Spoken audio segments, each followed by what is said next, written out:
Detox and cleanses, is it all just a hoax? Is it? Well, the data sort of suggests that maybe it is. Like, holy crap, the biggest review I could even find in all of PubMed. I'm going to see if I can bring it up for you right now because crazy, crazy stuff. Like I say, facts are sometimes truly stranger than fiction. So here it is, PubMed 2015, the Journal of Human Nutrition and Dietetics. This was done by Klein et al. From December of 2015. And it says, although detox diets are popular, they claim to facilitate toxin elimination and weight loss. But you ready for it? You ready for it? No randomized controlled trials have been conducted to assess the effectiveness of commercial detox diets in humans. This is an area that deserves attention so that humans can be informed on the potential benefits and risks.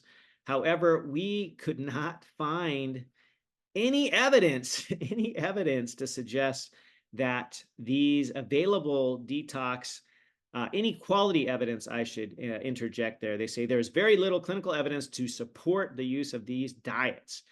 There are, certain things you can take as far as supplements and foods that help enhance the ability of the body to detox, such as coriander, nori, olestra, have some detoxification properties, although majority of these have not been studied in humans. Most have been performed in animals. So they basically, in 2015, after reviewing, hundreds of studies and evidence that they could find, which wasn't very much on the so-called detox diets, the detox cleanses, if you will, and they could not recommend them for the purpose that they are being sold to you for detox or cleansing, because there's just not good evidence. And I know this is 2015, but I searched it up today, 2024, end of July, still couldn't find any great evidence to support these commercially available detox packages, cleanses, what have you, because that's just not how it works. It is not how it works in the body. You don't just do a one-time,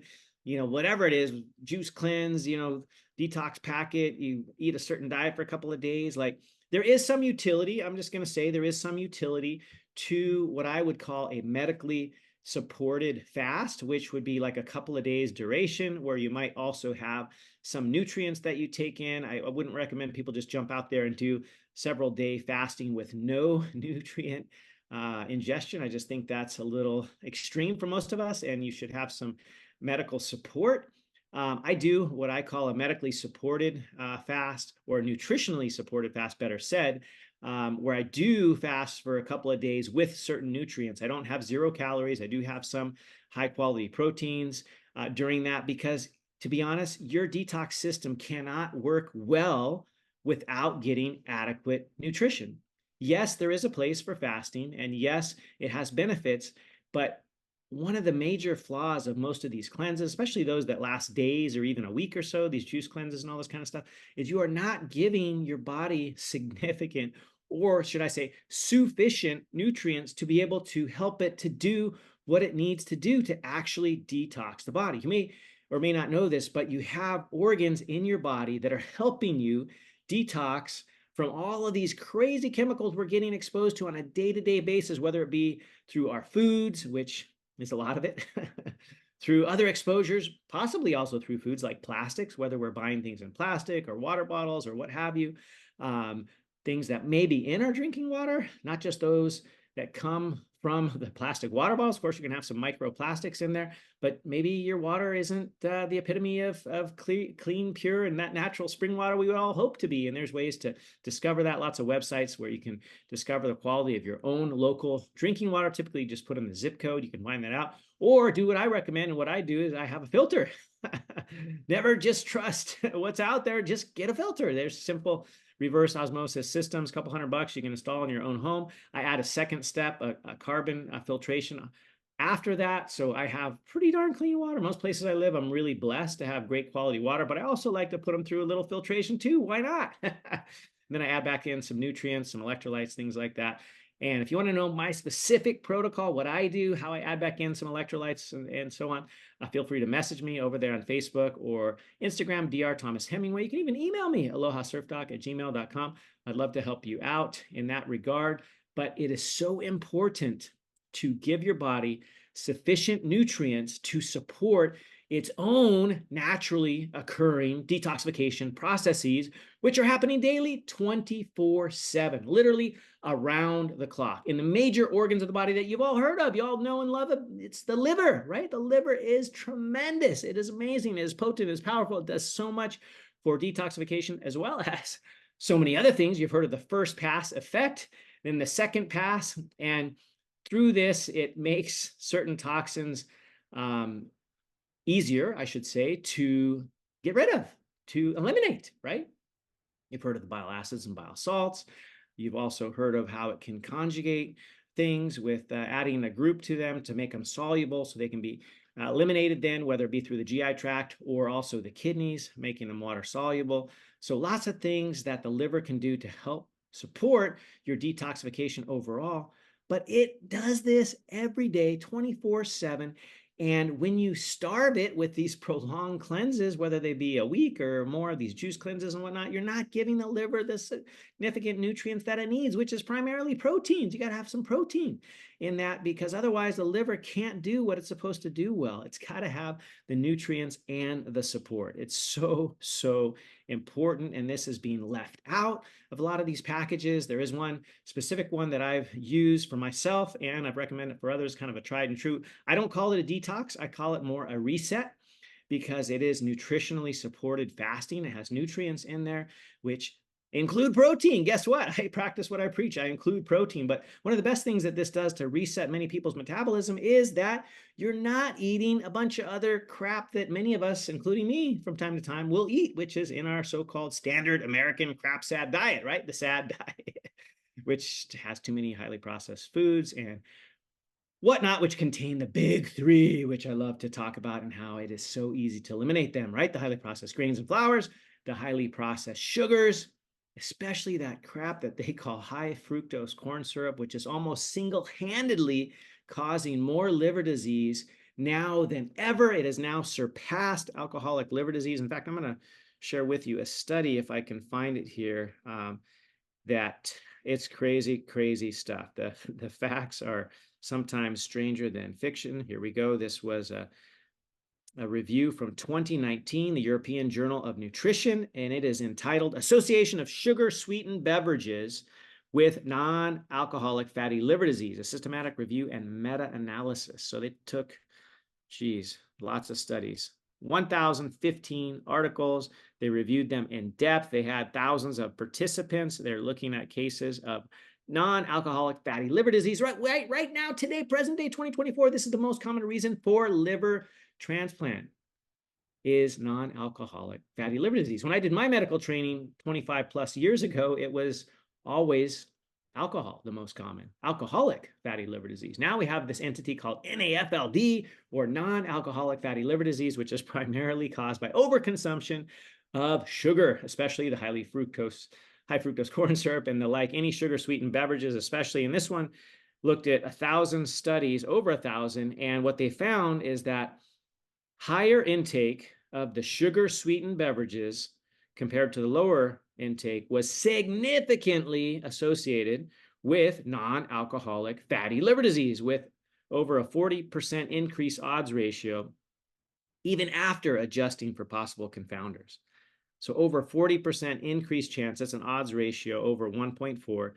And they said there was no evidence of publication bias. So that's cool. That means that lots of studies were published. They looked at lots of them, and they said significantly associated with non-alcoholic fatty liver disease is the sugar-sweetened beverages, which include sodas, most juices, all kinds of things that have any kind of corn syrup, high fructose corn syrup, just a bunch of sugar, whether it be cane sugar. I don't care where the crap comes from. If it's sugar, try not to have too much. Right now, we are literally eating in America over 100 pounds of sugar per year. I think it's roughly 150 pounds per year is the average consumption, which is insane. That's like half a pound of sugar in 2 days. Like, what in the freaking world is happening? It's just insane. I mean, if you look at almost any drink, look at these things, pre-packaged, favorite, Starbucks, Frappuccino, whatever. I don't know. I don't drink them, but I see them at the thing next to the cashier, And I look at the ingredients and there's so much sugar. I mean, the carbs in these things are over the moon. I mean, you can get up to, hundreds, even up to 1,000 calories in one drink. I mean, it's insane what people are drinking nowadays.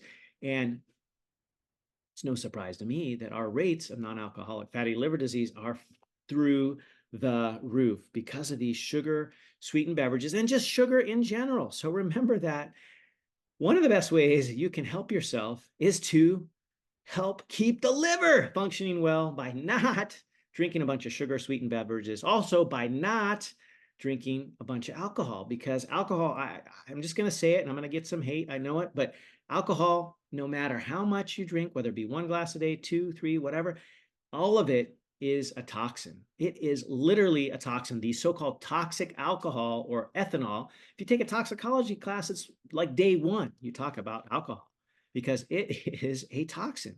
And any dose, it is a toxin. Now, if you like to have a glass of wine once in a while or celebrate for one thing or another, like I'm cool with that, but I wouldn't make it a daily habit. I just really wouldn't. It's too taxing to your liver, and it is a toxin. Alcohol always is a toxin. In fact, all of the data that they used to share when I was in medical school 20 plus years ago, they said, oh, the American heart says that having a glass of wine is cardioprotective. Well, actually, not really. When you look at it and you look at the breadth of all the data now that's available, I think you would be hard pressed to ever prove that. What they did show is that the antioxidants and the basically the nutrients, if you will, found in things like berries, grapes, and so on, can be cardioprotective, not necessarily the alcohol. Alcohol in and of itself is never going to be cardioprotective. It's a freaking toxin, I'm telling you.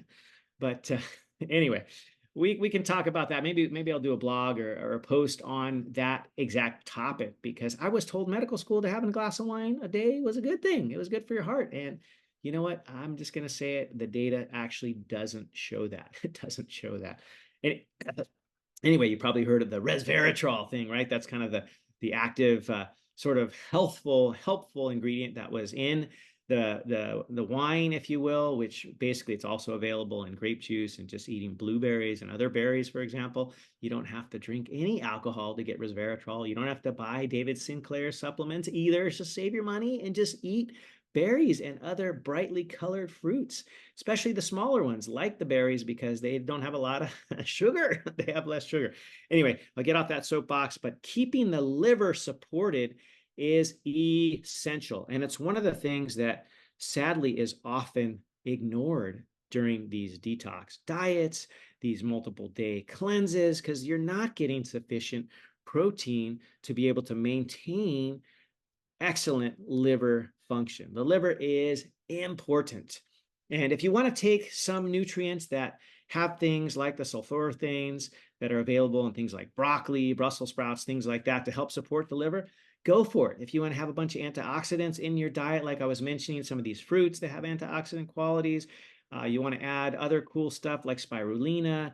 There's lots of other ways to add some cool sort of I would call them nutrients to help your own detoxification, and getting them from real foods or other supplements like chlorella, these kinds of things.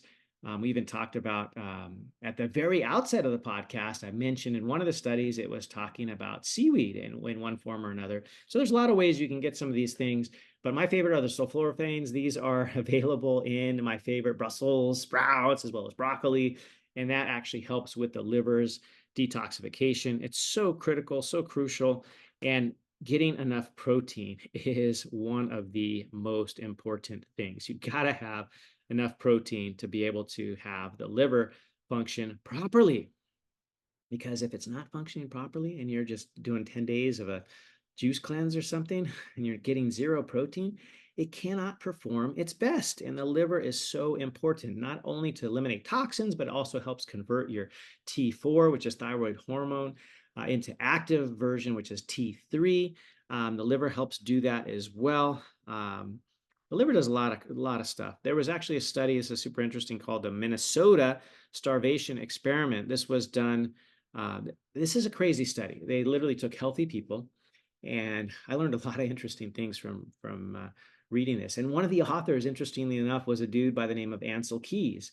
And I talked about him in a different podcast because he kind of started this whole heart cholesterol hypothesis, which didn't really pan out. But this study actually I found quite intriguing and interesting. They took a bunch of healthy kind of young men and put them through about a 1,500 calorie diet for 6 months, and it messed them up significantly. So low calorie diets on a long-term basis, caloric restriction, really messed these guys up. But one of the ways in which it messed them up was it reduced the size of their liver and reduced the functionality of their liver, primarily because they weren't getting enough nutrients. They weren't getting enough protein. I always preach 1 gram per pound, roughly, of ideal body weight protein a day. So I'm a little bit over 150. I'm somewhere between 155 and 160. I do about 150 grams of protein daily. That's my norm, 50 grams per meal. I eat 3 meals a day. I might even throw in an extra snack. Today I did, got this whey isolate that's pretty concentrated. 1 scoop is 24 grams. I just had a really busy morning.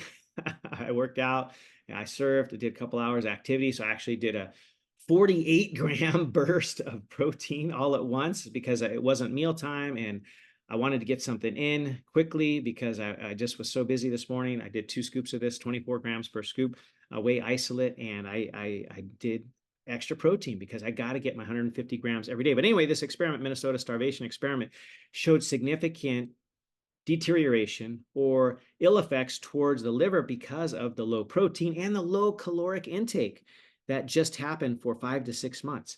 The other thing that it messed up the brain of these folks. Like they literally, many of them developed long-term eating disorders. They developed nutrient deficiencies, all kinds of stuff, and they had no history of mental health conditions. Like literally, they went from normal, what would I say? They were basically like healthy recruits for the military type of thing, and they put them through this, and they developed all kinds of crazy things from brain health issues, anxiety, full-blown eating disorders with no family history. They messed up their livers, all because they had reduced caloric intake over about a 6-month period. And this decreased their liver function and decreased their size of the liver by up to 50%. So their liver shrunk and it didn't work well. It literally shrunk. I mean, this is crazy. You can't make this stuff up. Like I say, the facts are stranger than fiction. So if you chronically are consuming too few calories because you're trying to lose weight, I already talked about this in a previous podcast, like your body kind of adjusts to it. And not only does this affect your overall health, you're likely not going to get enough nutrition. It's so hard to get enough nutrition on a low calorie diet. You got to get appropriate protein. That's really hard to do. But also, you're not getting the nutrients that you need to support the liver. And it's daily. It literally does this every second of the day, every second, every hour, every minute. It's helping you detox. If the liver is not functioning well, you're kind of hosed. The other 2 organs that are just below the liver in the back there, the kidneys, and most of us have 2 of them, and they are critical for detoxification, and you want to support them. And one of the things that you can do is make sure you're drinking adequate, good old-fashioned H2O, like in my cup here. So simple, so important. I mean, I'm pounding at least 1 ounce per kilo daily, or half your weight in pounds daily of water. That's a starting point. So I'm 150-ish pounds. I'm at least drinking 75 ounces. In Hawaii, I probably drink 120 or more ounces because I'm sweating all the time. I throw in some electrolytes as well to get the proper amount of rehydration because I'm losing water. Because if your body does not have appropriate hydration, your cells can't function properly. They can't do the detox reactions that they need to do. You also can't get rid of the toxins through the lymph if you're just all dried out and you don't have any lymph fluid because you're dehydrated. I mean, drink your water. It's so simple. Drink your water. Half your weight in pounds as a starting point and add more. If you're sweating a bunch, if it's summer like it is for me, I'm drinking over 100 ounces every single day. So important. There's this thing called the calcium phosphorus balance. You don't want to have too much phosphorus. That's something you can get sometimes with processed foods. They can have too much. Also, I mean, if you're taking like crazy amounts of vitamins that are too much phosphorus, that can be an issue. You want to have a balance. There's a whole bunch it's a little bit too much to share on that specific thing, but I wouldn't get too into the weeds about it. I would just say decrease your amount of processed foods, decrease your amount of processed foods. And besides the liver, the kidneys, one of my favorites is the covering that literally covers your whole body. Your skin is crucial, critical for detoxification. Why? You sweat, you generate sweat. Through the sweat, you can eliminate a lot of things. I mean, that's the utility. A lot of you folks have heard about benefits of sauna, lots of evidence for sauna because it does exactly that. It helps get rid of extra toxins through the sweat. So make sure you have healthy skin, that you're sweating it out, and you're getting enough water and electrolytes to rehydrate after you do that. So important. My favorite, I think, hands down, with respect to elimination of toxins, is the gut. The gut is paramount. You should be pooping. Yeah, I said it. Dr. Hemingway said it. You should be pooping at least once a day.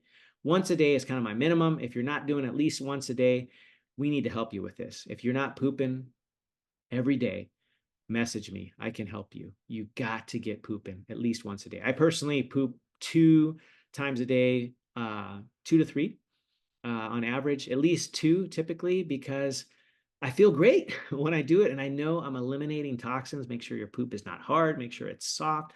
That means it's your hydration is decent and you're able to eliminate okay. If you're just pooping small little rabbit turds once a day, even though you're doing once a day, you're not eliminating properly. You gotta be having a pretty good solid stool, soft solid stool, every day. Minimum 1 a day. If you're doing 2 a day, fantastic. We don't want you to be having blowouts of diarrhea all day long. That's too much. You can lose hydration and other things that way. But you should be pooping at least once a day. So incredibly important. And you should pay attention to what makes you poop. You should pay attention to the fiber in your diet. You got to have a bunch of fiber because it is going to support the gut microbiota. You guys have heard of the microbiome, which is basically the makeup of all the genes in all of those critters inside of you, the bacteria primarily, but the viruses, protozoa, fungi, all those organisms that live in us, on us, and within us, especially the GI tract, are critical to support with a bunch of prebiotic fiber. So if you like fibrous vegetables, which I love, asparagus, Brussels sprouts, Jerusalem artichokes, anything that is fibrous, fantastic. If you want to take extra fiber, I have a recommendation I can give you that will help with your fiber intake. Message me about that. Super, super helpful because it'll help you get pooping. You want to do it at least once a day. So important. If not twice a day, but make sure the stools are soft. So critical. We talked briefly about the lymphatic system, which is throughout your whole body, but there's also a special lymphatic system. We call it the glymph with a G in front of it, glymphatic system, that is in the brain. This was something only recently discovered about 10, 15 years ago out of the University of Rochester. And this system primarily functions at night while you're sleeping. That's why it's so critical that you get your 8 hours in the cot, right?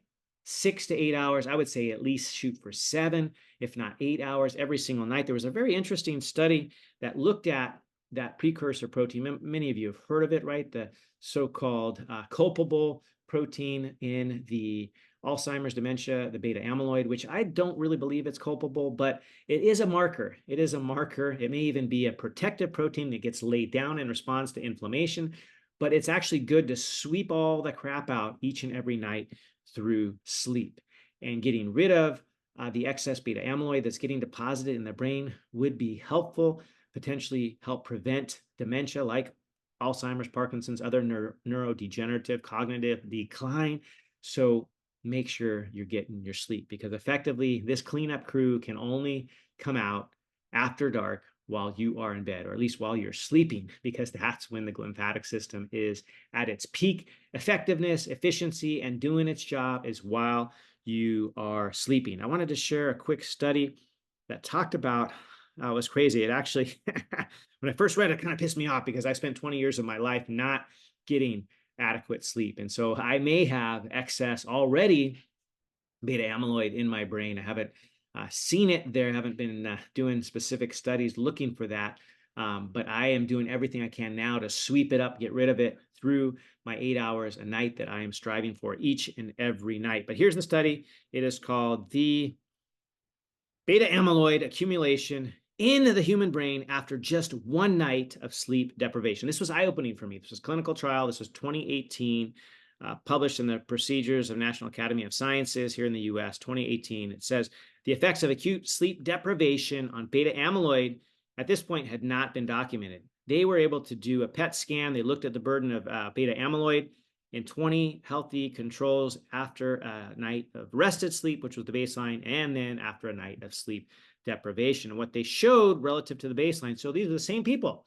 One night got a full night's sleep, then another night, separate night, they sleep deprived them, and guess what? They had significant increases with beta amyloid deposition, which has been shown to be a marker. I'm not saying it's causal, but a marker in the progress towards the dementias and cognitive decline. So more beta amyloid typically means worse brain function, worse cognitive function. I don't know that it's necessarily causal. I personally don't really think that it is, but it is a marker and we need to pay attention. And it says, in summary, our findings show adverse effects of one night sleep deprivation on brain beta amyloid and higher beta amyloid accumulation with chronic less sleep. Like, this is insane. One night of decreased sleep was shown to increase this beta amyloid. Just one night.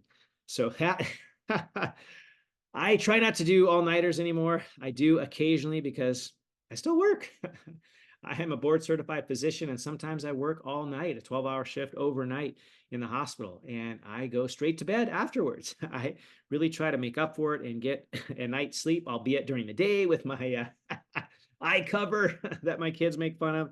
But I've just realized how important it is to get our sleep, and quality matters with respect to sleep. If you never measured it, never worn one of these fancy devices, it might be something to consider. In fact, in my new concierge medical practice, we are going to be tracking these kinds of data like sleep, like your so-called heart rate variability. This kind of stuff is really important to know what's happening to you, getting under the hood, so to speak. We're going to do a bunch of cool labs. We're going to monitor some biometrics, data such as sleep quality, because it matters. It matters, especially with respect to getting your body to detox properly, which with respect to the brain, the only time this can effectively happen is during your sleep. We already talked about water, how important that was. Hydration, we talked about eliminating sugar, right? The highly processed sugars, especially high fructose corn syrup, and those highly processed grains. Anything white, brown, or boring color, just leave it on the shelf at the grocery store. Shop on the perimeter, get the healthy veggies and fruits and healthy proteins that are on the perimeter. If you want to eat a bunch of antioxidant-rich foods, we talked a little bit about that, super important. These are, generally speaking, things like berries. Even tomatoes have something called lycopene, which is cool. So getting vitamin C, vitamin E, selenium, green tea extract or green tea leaf has some good properties with respect to antioxidants. One of the supplements I take, which helps me boost my detox capabilities, has green tea extract, for example. So eating a diet rich in the antioxidants is helpful. Focusing on all the elimination pathways. We talked about supporting the liver. We talked about supporting the kidneys, especially with hydration. We talked about supporting the skin. Also, the lymphatics through hydration and movement. Movement is so key and critical. Like, how the heck does lymph, you guys ever seen the lymph in the body? Like, there's no pump to pump that crap around. It's not like you have a heart for the lymph system. The pump is you. It is your muscles squeezing that pumps the lymph around. You may have heard of dry brushing. That's another technique you can use to help get the lymph circulating. Super helpful, super important. But movement is the one that typically most of us have access to. Simple, easy, just go for a walk. It's not that hard. You can do this. You've got this. So important each and every day to have movement in there. I shared on, I believe, the last podcast, a study which I kind of love because it showed that having bursts of activity, 5 minutes at a time, throughout the day was more effective in so many ways than doing one longer duration, say a 30-minute walk, for example. They looked at 30 minutes of walking done all at once in the morning versus 5 minutes, 6 other times during the day. Let's say every hour or so throughout your workday, you walk for 5 minutes. And those people that did the 5-minute walk every hour or so, getting 6 of those in 30 minutes, actually did better on a lot of different measures than the folks that walk for 30 minutes all at once. I'm not saying don't go for a walk for 30 minutes. I love to walk for 30 minutes. But if you can't fit it in, don't worry. Just walk every time you eat for 5 or 10 minutes. If you do 10, then you've got your 30 minutes there anyway. And it actually has been shown in multiple studies to be more beneficial than the all at once. We talked about getting your gut healthy. Gut health is critical, crucial. And I would just say one of the most important things I found is to get that gut healthy, make sure you're pooping at least once a day, supporting the bacteria there, giving them the prebiotic fibrous foods that we talked about, those fibrous vegetables. If you have to add fiber to the diet, that's cool too, because if you get them healthy, then they produce this thing called short chain fatty acids, which nourish the intestinal cells, which then in turn produce a lot of cool stuff to help the body as well, which decreases inflammation and gets you on the right track. Like if you can support your gut, you will be doing great. They'll thank you. You'll thank you because you'll be pooping. You'll be eliminating toxins. You'll feel better. You'll get so many good sort of neural, humoral responses. These so-called messengers like serotonin, dopamine, all these things can be encouraged through good gut health. And who doesn't want a little bit extra serotonin, a little bit extra dopamine? I know I do. I love it. It's been so helpful through supporting my gut health.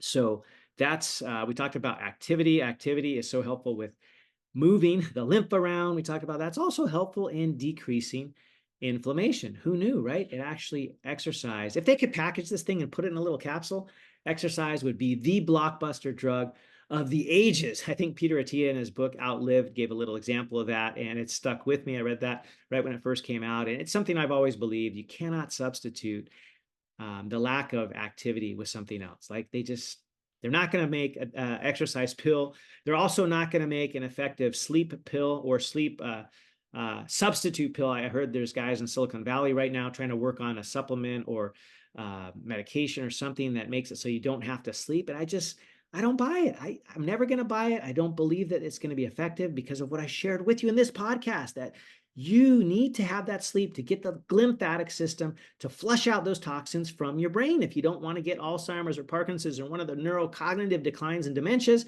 you gotta get sleep. So I don't believe that they'll ever have a capsule to simulate or take the place of getting good, high quality sleep. So if you're investing in a company that's trying to look for a sleep replacement in a pill, try to sell it now. I mean, I don't know. I don't know anything about, I'm not the investment guy. If you want to know investment advice, talk to my son. He's got a degree from the university. He's got a bachelor's in business, but specifically focusing on investments.